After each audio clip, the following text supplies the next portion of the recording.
Petite vidéo en ville pour montrer un peu comment ça se passe les mektabet. Donc là on voit plein de mektaba et là, subhanallah, il y a une espèce de majma' de marquez avec plein de mektabet à l'intérieur. Ici c'est un magasin de fournitures scolaires et on va continuer, on va voir ce qui se passe à l'intérieur. Voilà, on arrive dans le majma' et donc là on voit qu'il y a plein de mektaba différentes. Là, Darul Farouk, très grande mektaba qui ouvre des fois tard le soir, qui vend les livres qu'on étudie à la Jami'a. Moi, c'est cette Risala tout devant, la fameuse,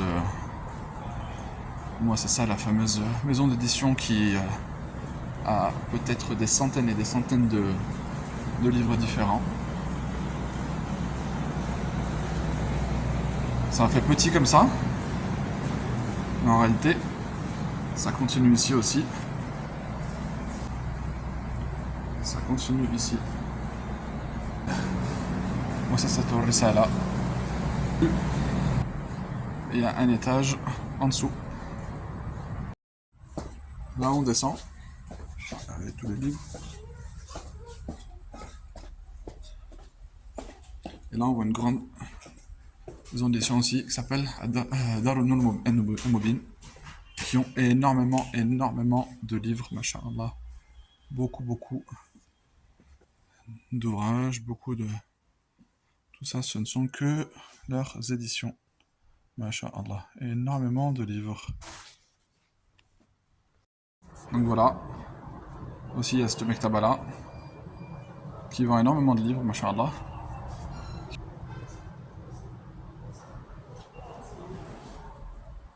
Bon là, il est parti pour l'instant.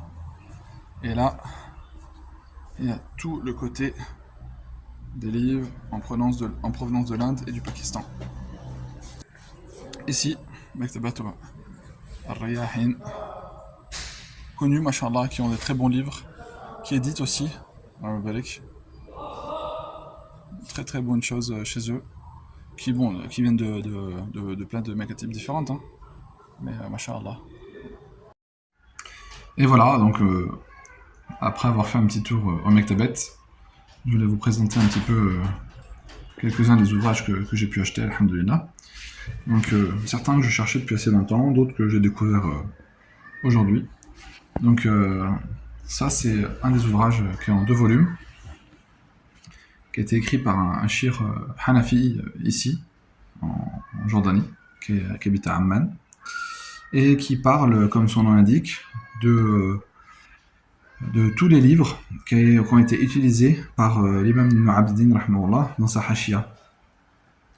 Donc l'imam Ibn Abidin il a une hashia qui s'appelle Radul Muhtar, qui est la référence ultime dans le madhab Hanafi. Et donc ce livre en 2 volumes va parler de tout ce qui a été utilisé en termes de livres ou de martouta dans ce livre-là. Et donc c'est hyper intéressant parce que ça permet de se familiariser donc avec les ouvrages de référence. Ça me permet de savoir quelles ont été les sources utilisées dans ce livre-là. Et puis des fois on peut tomber au détour d'une page comme celle-ci, Inch'Allah, sur le fait que par exemple Ibn Abidin rahmallah a utilisé la hashia de Al-Khalwati rahmallah sur le Muntaha. Donc, on peut facilement se rendre compte que, mashallah, c'est très intéressant de ce genre de livre. Ça nous familiarise aussi avec les livres, les auteurs, les époques et tout. Puis après, j'ai acheté aussi celui-ci du Mufti Mohamed Al-Uthmani, Ahkam al-Zaba'ih.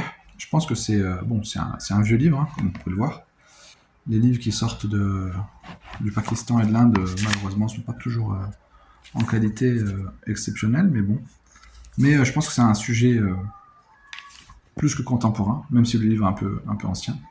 Ça peut vraiment très bien nous renseigner sur ce qui se passe à l'heure actuelle. C'est pas la première risala que je lis du shir. Il y a des bonnes choses, et particulièrement dans l'iqtisad, dans la finance. Parmi les choses aussi que j'ai achetées et que j'ai découvert aujourd'hui, c'est le travail de Fiqhiyya. Donc cette petite risala, va donner des qawa'id fiqhiyya, mais pas seulement, elle va donner des qawa'id fiqhiyya agrémentées là par exemple d'où elles ont été tirées, là d'une explication, et puis là d'un exemple. Mais il y aura toujours un exemple tiré d'Al-Hidayah. Al-Hidayah qui est un livre de référence dans le madhab Hanafi. Et je trouve ça super bien. Je trouve ça vraiment très bien comme concept. Avoir des qawa'id fiqhiyya qui vont être expliqués, dont on va avoir la source et dont on va avoir un exemple tiré d'un livre de référence. Donc je me suis dit c'est le bon moment de l'acheter.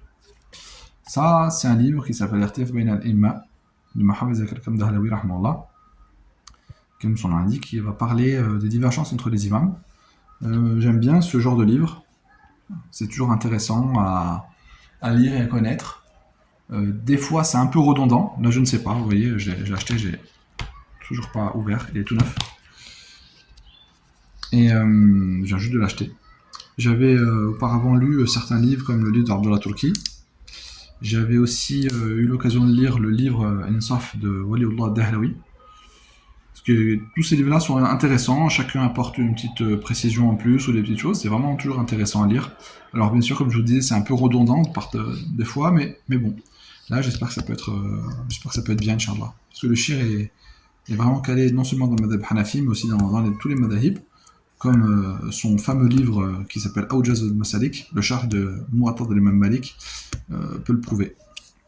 Et puis parmi les choses aussi que j'ai achetées, une chose dans le mantiq qui s'appelle Al-Asas fi al-Mantiq, d'un cheikh qui s'appelle Faydur Rahman al-Haqqani, qui est un prof à la Jamia Haqqaniya à Kura Khatak, qui est dans la région du Peshawar. Donc ça c'est un livre que lui-même a écrit. Et là la mise en page est agréable. Il y a des tableaux. C'est vraiment fait pour faciliter la compréhension. C'est vraiment fait dans le but que ce soit un marja en fait. Il l'a développé ici, que c'est un berth que voilà assez simple, qui va expliquer de façon un peu académique selon les questions-réponses. Le mentir, et c'est super bien. J'ai feuilleté, ça va vraiment très bien. Et toujours du même shir, son charh de Shamil al-Tirmidhi. Al-Shamail, donc on sait qu'il a l'imam al-Tirmidhi, celui qui a écrit les Sunan, a un livre qui s'appelle Al-Shamail, qui parle du prophète sallallahu alayhi wa sallam. Et là, le shir Faydur Rahman al-Haqqani a écrit une explication en 2 volumes, bon, c'est en 2 gros volumes. Je sais pas si. Voilà. Le shir a écrit une explication en 2 gros volumes qui sont assez imposantes. Le shir est très fort, hein, mashallah. Malgré le fait que ce soit un shir au Pakistan, il est très très fort, non seulement dans le hadith, mais également dans la langue arabe. Il a une explication de Mal-Su'ad. Il est vraiment... ouais, c'est vraiment des gens dont on sous-estime le niveau. Et donc, voilà. 2 gros volumes pour expliquer ce livre. En général, on le connaît avec des explications de certains mashayikh d'Arabie. Mais là, voilà, ça peut changer, Inch'Allah.